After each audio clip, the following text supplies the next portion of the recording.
Good morning. Thank you for being with us. This is Focus on the News. I'm Senator Dick Black, retired senator from Virginia. And today we're going to discuss how wars affect elections and elections affect wars, specifically referring to what's going on in the world today. We've got our very good friend Jim Jatras with us, and we will take this up. But before we do, I want to just touch on one very important thing that's happened in the elections, this is that President Trump has decided that he will leave abortion up to the states. There had been an argument within his advisors, among his advisors, to see whether perhaps they would try the same approach that Virginia Governor Glenn Youngkin did when he literally and figuratively said, let's cut the baby in half, and we'll get all of our pro-lifers to agree that 95% of abortions are okay if the Democrats will give up on 5% of the abortions. And it was a disaster. It was a blunder that cost Virginia the House and Senate, cost Republicans the House and Senate. And so Trump was toying with the idea of perhaps doing the same thing. He decided not to, and his decision was absolutely correct. He'll leave the issue up to the states, which is where the Supreme Court decided it would do when it passed the Dobbs decision and overruled Roe versus Wade. This clears away a potential disaster for Republicans that could very well have cost them the presidency. And so I think this is very good news for Republicans. What do you think, Jim? Oh, I agree with you entirely, Senator. I mean, look, I'm not happy with the fact that many of our states are going to have this anything goes abortion policy, but at least under the current regime, some states can pass some pretty strictly protective legislation, which they're doing. But it's going to be a struggle. And it's sad to say that here in Virginia, that the situation is not good, that because the state has become so liberal in recent years. So I don't think we can hope for much here in Virginia, but it's at least in states where that's politically possible, we can get some good laws passed. I think a nationwide ban that only, as you say, eliminates a small percentage of the abortions, it would be a disaster politically and morally for this country. And so, yeah, it's a positive development. It's not perfect, but it's better than the alternative. Yes, absolutely. Well, we're going to get into the question now of elections' effect on wars and wars on elections. And let me just start by saying that this is not something that's unique to our time today. The elections have always been a very major issue, going back to pre-Civil War, when Abraham Lincoln was elected president in 1860, there was a swift and very tragic reaction to the election. Southern states began seceding very quickly to form the Confederate States of America. By March of 1861, when Lincoln delivered the first inaugural address, the rebellion was in motion and civil war was becoming inevitable. So we've seen what can happen. We know that throughout the Civil War, the pending elections, federal elections, were always a very major issue for the Confederacy and for the Union. So we're in this situation right now.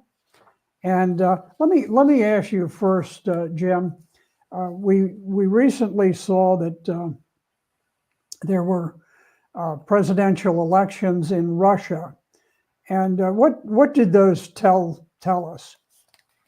Well, clearly, I mean, people supported Mr. Putin. I mean, if you look at polls in Russia consistently, the 20 or 25% that is opposed to him are people that are actually more militant, think that there should be a stronger and more nationalist policy than the one that he has, because actually, if you examine his record, it's actually quite moderate compared to some of the opposition. And it's only about, 2, 3, at most 5% of the population that are what we might call Western style liberals. So yeah, I think that the outcome of the election, which nobody surprised nobody, is reflective of where the mood of the public is. But that does go to show.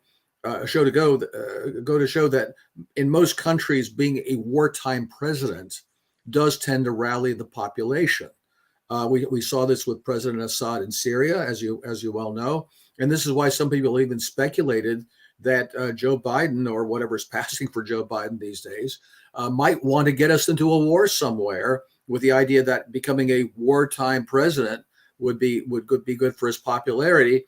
And that's one of the things I worry about when we look at how unwilling our establishment is to accept its defeat in Ukraine, and they're still trying to find a way to pull a rabbit out of their hat and maybe get the United States even more directly involved in that conflict than we've been so far. So I think there's a definite danger there.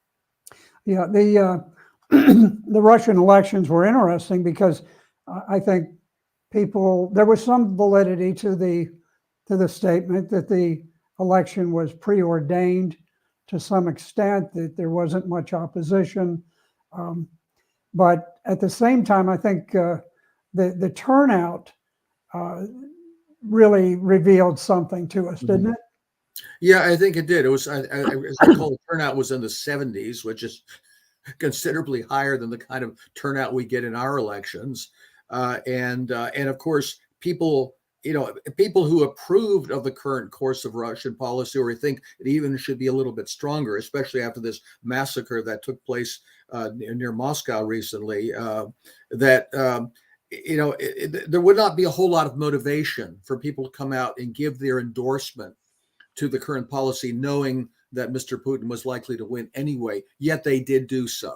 So I think that also is indicative of the fact that people wanted to come out and add their 2 kopecks to an approval of the policies that they see so far, and I think, in my opinion, call for something even stronger.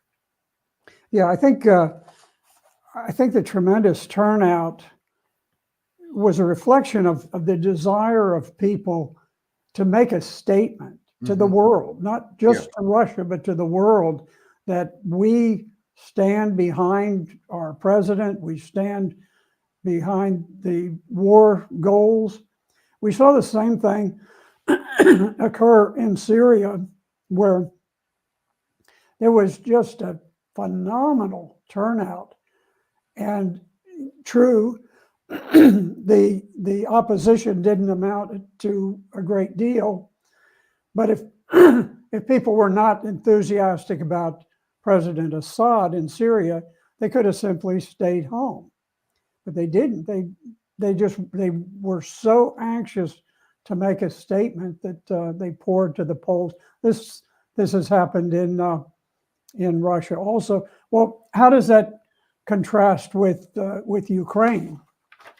Well, of course, Mr. Zelensky has canceled their elections, which is a little bit of a paradox. I mean, you mentioned our Civil War.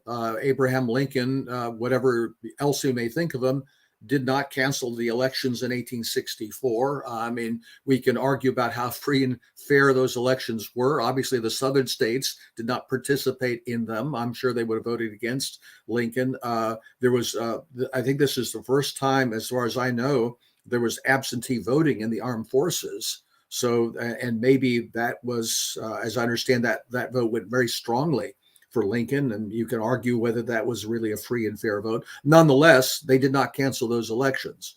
As you know, there's been some speculation from people that maybe Biden will find some excuse to cancel these elections in November. I don't think that's likely to happen. I think that unlike other countries, it would be almost impossible to cancel an American election. But Zelensky has done that, and so much for fighting for democracy and human rights and all that nonsense that we're being fed about what this conflict is really about. Yeah, that's right. If a dictator is someone who rules without elections or without any voice from the people, who is the dictator? Is it Putin or is it Zelensky? Yeah, yeah, and that's and here's the thing too. It's not just necessarily a matter of democracy and voting. It's also whether you have the constitutional integrity to the state, whatever kind of electoral system it has, or whether it has electoral system at all. And as I understand it, Zelensky's current term constitutionally runs out on May 21st. And as far as I know, also there is no constitutional basis for his canceling this election. I heard some rumblings, I don't know how true they are, that as of May 21st, Moscow would be, let's say, within the letter of the law in declaring that there is no longer a constitutional government in power in Ukraine at that point. And that could actually be, again, Mr. Putin is a bit of a stickler for law and constitution to declare that there is no longer a constitutional state in Ukraine. The Ukraine is technically in a state of anarchy at that point, and that could very much change the complexion of how the Russians proceed in this conflict and what the future viability of the Ukrainian state is itself. Well, I hope we see things resolve at some point, and let's shift a little bit and talk about what's happening with the European elections.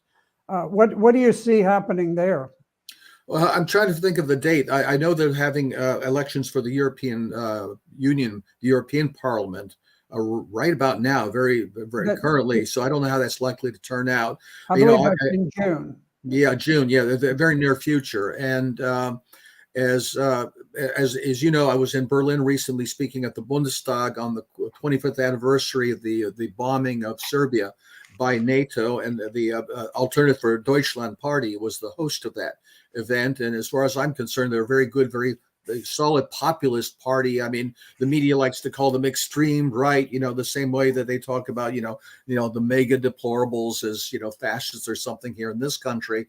And of course, all they really are people that are traditional conservatives. I mean, they're where, say, the Christian Democratic Party would have been 20 years ago. That makes them right-wing extremists, I guess. And given how compromise many elections are in other countries, and certainly in this one, so paradoxically, the European Union Parliament is one of the few ways that opposition parties in Europe can really get out in front of the public and sort of showcase their policy alternative to what the major parties, the so-called right-wing parties like the Christian Democrats and then the moderate left, so-called, like the social democrats, that they can actually put an alternative in front of the public. Yeah, we've already seen a number of elections, national elections, within Europe that have shifted to the right, and in some cases against the war, haven't we? That's right. And also paradoxically, we've seen, notably in Slovakia, I saw where there was a recent election where an ally of Mr. Fico, the prime minister, who's actually from the left populist wing of what the former Communist Party in Slovakia, but is actually taking a very conservative line, not only on things like the war in Ukraine, but even on things like migration and rainbow flag issues and stuff like that are just off limits to the so-called moderate left and right parties in the establishment. But they're actually taking what on many levels is a more conservative policy, even though they come from this left-wing background. So it's a very interesting mixed bag over there in Europe. Yeah, well, I know when the Netherlands had their elections, we saw Geert Wilders, and he had this very dramatic win, and he's just been staunchly opposed to immigration, and to the whole left wing, LGBT pedophilia movement, um, and so we saw that we saw an upset election in Portugal of all places, and Italy. We've seen a move to the right there. I don't.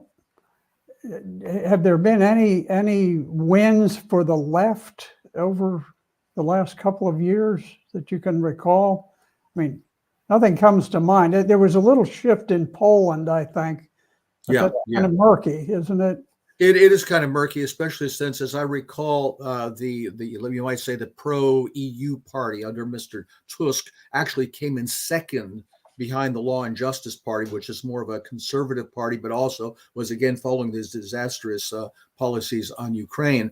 But they were able to form a coalition. So even though they were the second biggest vote getter, they were able to form a coalition that now puts them into power. But a lot of people consider that government pretty unstable. I mean, unfortunately, you have this, who is it, Ursula von der Leyen, or fond of lying, as I like to call her, gave a speech recently warning about populism and these threats to democracy like AfD from the right.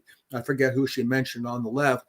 Unfortunately, what we see in a lot of these countries is this kind of unholy alliance between NATO and what I call NATO's concubine, the European Union, and then of course Soros, all the NGOs, and of course the American government has its thumb in the pie as well to try to exclude as much as possible these populist parties, mostly from the right, but a few from the left, that are against what are called the mainstream policies, but we're really, when you look at their content, very, very far to the left, and it's a kind of a woke,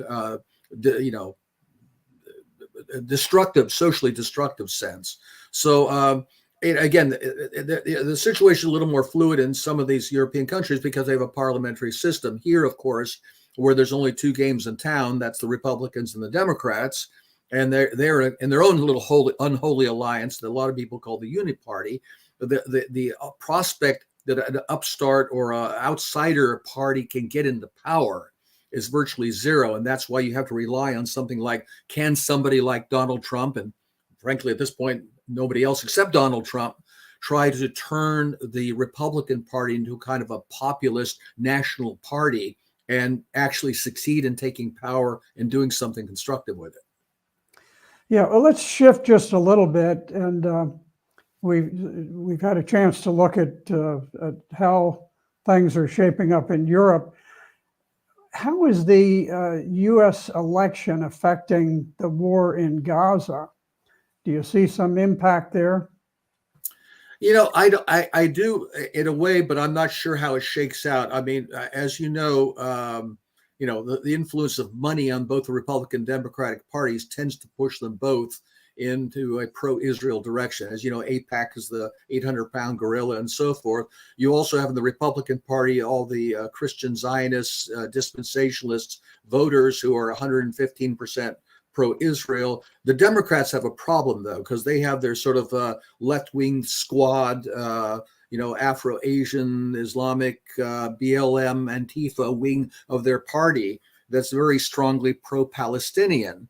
And that's a real dilemma for Biden and for the Democrats. How do they handle this split within their own party? And so, I think this has an impact on American politics going forward. Donald Trump, as far as I know, has pledged unlimited support to Israel, and that's probably popular with the base of his party. Whether that helps him win an election, I don't know. Probably won't sell in Michigan. No, although you do see President Biden beginning to put pressure on Netanyahu to slow down with his attacks and so forth. Now, it's always, to me, kind of ironic that you've got Biden shipping bombs as rapidly as he can over to Israel, and then chastising Israel for dropping them once they arrive. So it's like, what we'd never imagined you people would drop these bombs. We sent them to you just as a token of friendship. So the, the idea that Biden somehow gets a pass on bombing the Palestinians in Gaza is sort of unique. But I did notice that Nancy Pelosi has signed on with, I think, a group of 36 Democrat members of the House of Representatives, and they were demanding that we stop sending arms over to Israel as long as Israel continues what it's doing. So it seems to be creating quite a conundrum in the White House.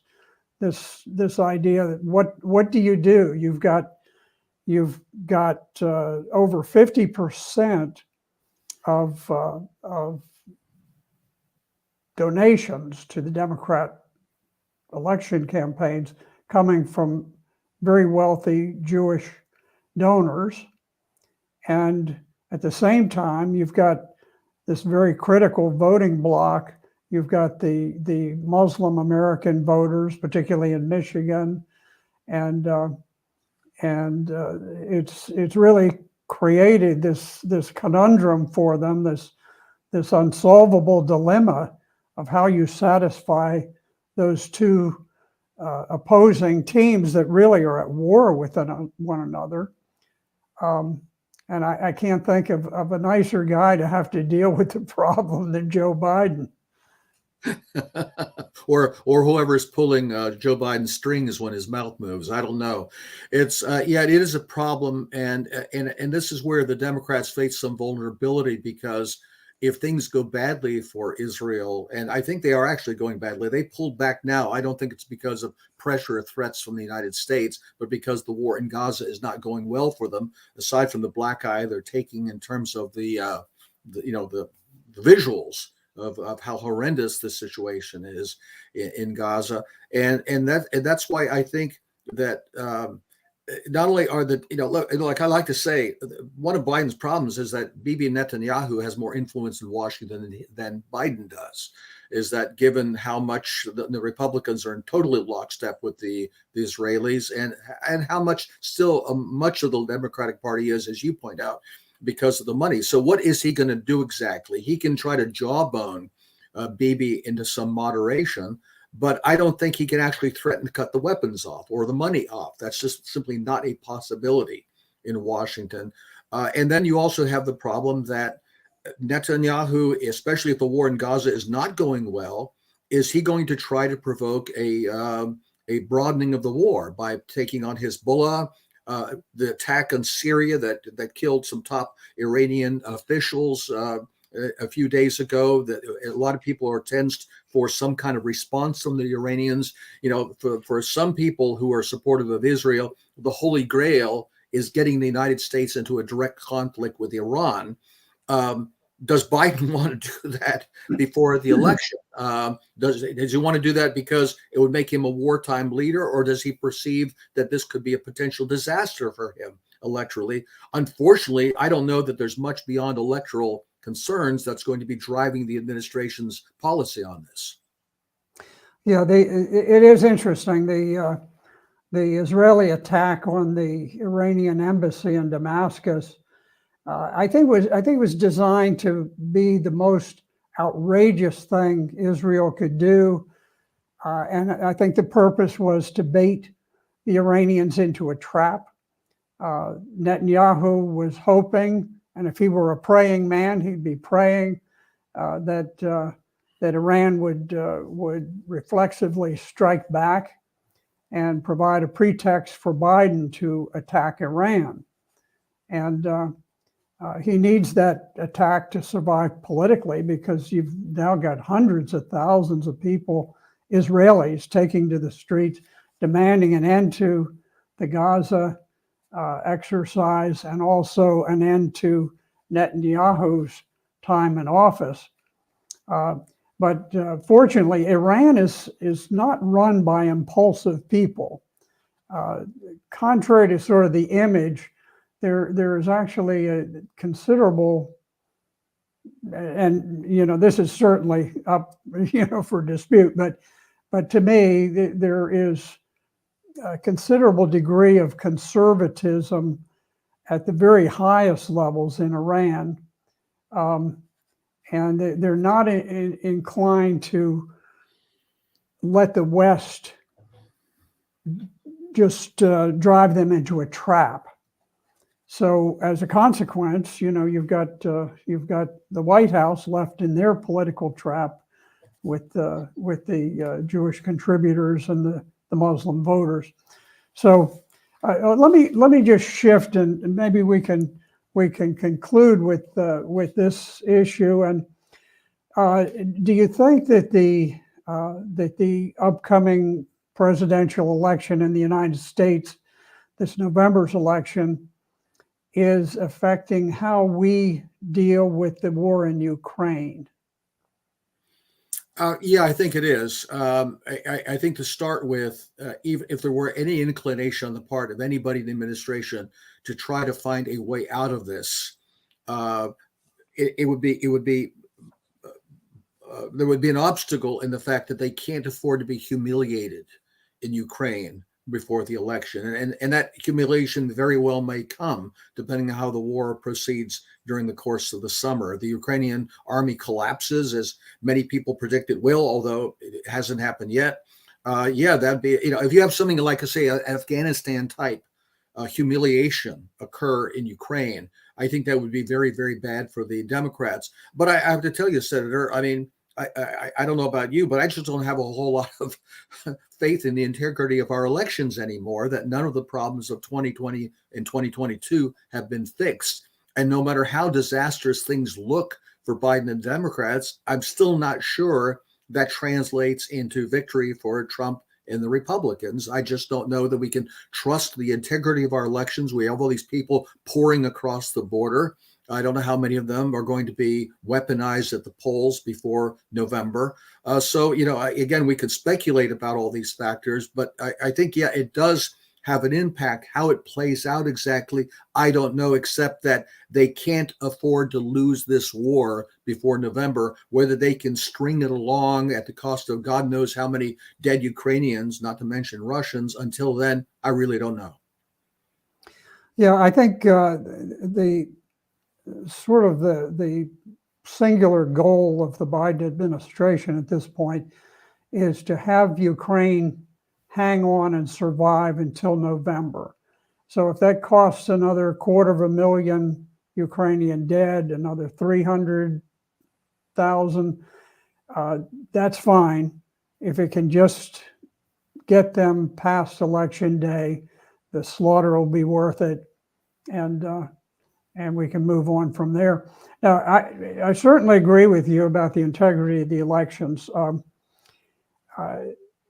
It is my opinion that there are very few nations on earth today that have more corrupt election systems than the United States does. We've never had totally clean elections, and we saw with the Kennedy-Nixon matchup back, what was it, 1960 or 60? Yeah. We know, I think historians generally agree that election was thrown by election fraud. It was much more limited. It was, there was widespread fraud, but it came down to fraud out of Chicago.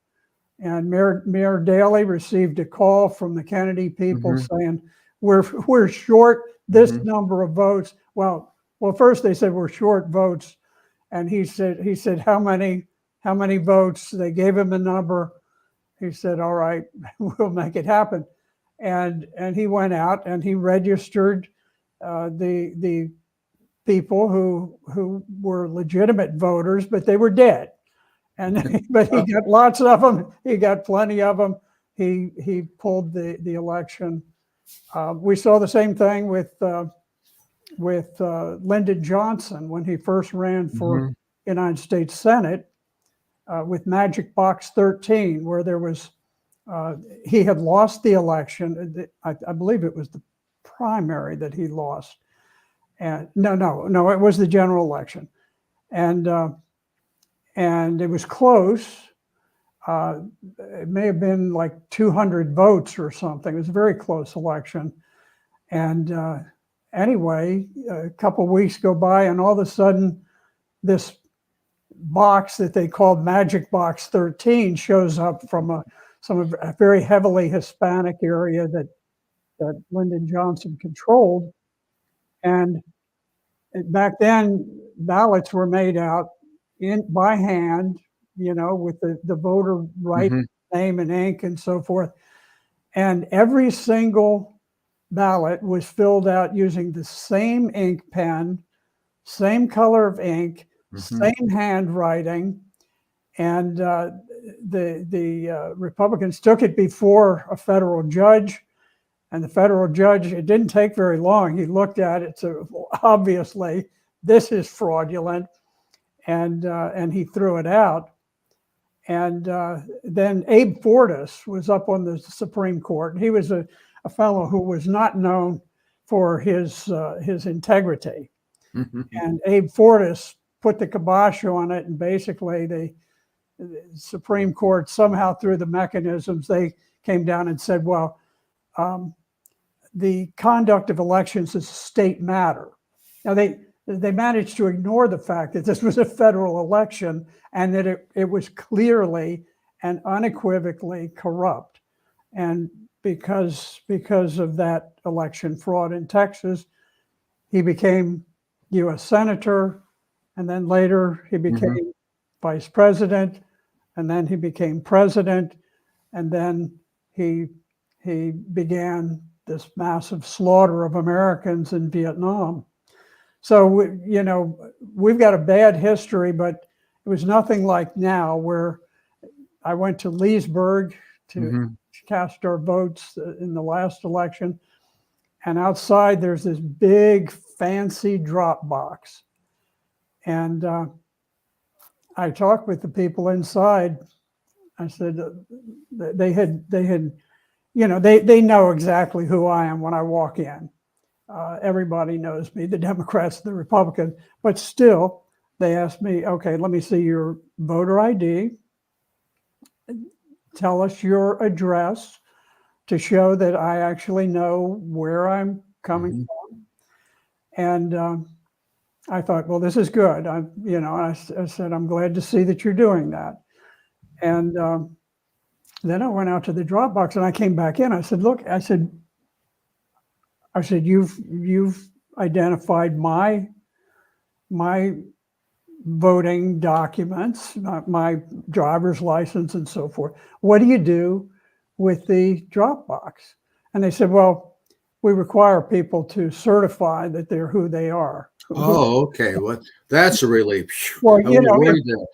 yeah, I'm sure that somebody who is lying, who's manufacturing these things, would not dare to say that they're not telling the truth. They, well, anyway, it's just it is.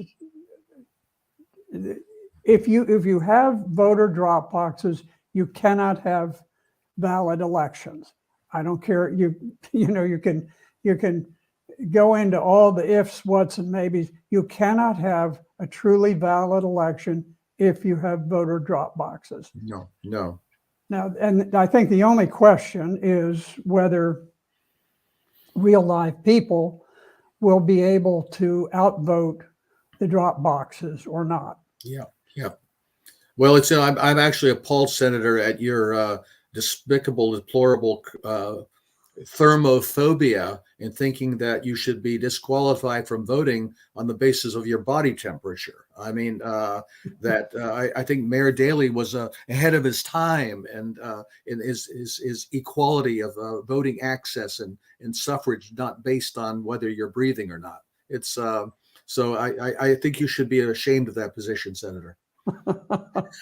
Well, okay. Well, Jim, I've enjoyed very much talking with you. Welcome back from from your visit to Serbia and your tremendous address to the Bundestag in Berlin. You're doing the work of God, and you were given a very, very high and very beautiful medal for the truth telling that you've done to disclose what's happening in Serbia, and the Serbian government did that. You want to just touch on that before we close out? Yeah, this was actually from the Republika Srpska government, the government of the Bosnian Serb Republic in Bosnia and Herzegovina. President Dodik, Order of Njegoš, second class. I'm very, very honored to receive it. I saw that President Viktor Orban of Hungary just received a state award from President Dodik, so I feel I'm in very good company. I'm a big admirer of Mr. Orban as one of the few leaders of real integrity in Europe today. Yes, and I'll just add that your mother, who was just a saint on earth, she was a tremendous advocate of the Serbian people, the Christians, during the war with the Bosnian Muslims, with the radical terrorists in Bosnia. And the United States under Bill Clinton came in on the side of the terrorists and bombed the Christians. And your mother, to the day she died, she was an advocate for Serbian Christians. And she sent me the first videos I had ever seen of people beheaded by terrorists. Now, I saw people beheaded in Vietnam by the Viet Cong, but I had never seen a photographic image of people. And I remember there were two very, very nice looking Serbian men who had been beheaded by the Muslims. And she also sent me the images of a number of ancient Christian churches that had existed, I think, from around the year 1300. And as soon as the United States cleared the way, the terrorists came in and they dynamited the churches to destroy them, to make the point, we have conquered Christianity in Kosovo. And the United States and NATO gave Kosovo to the Albanian terrorists.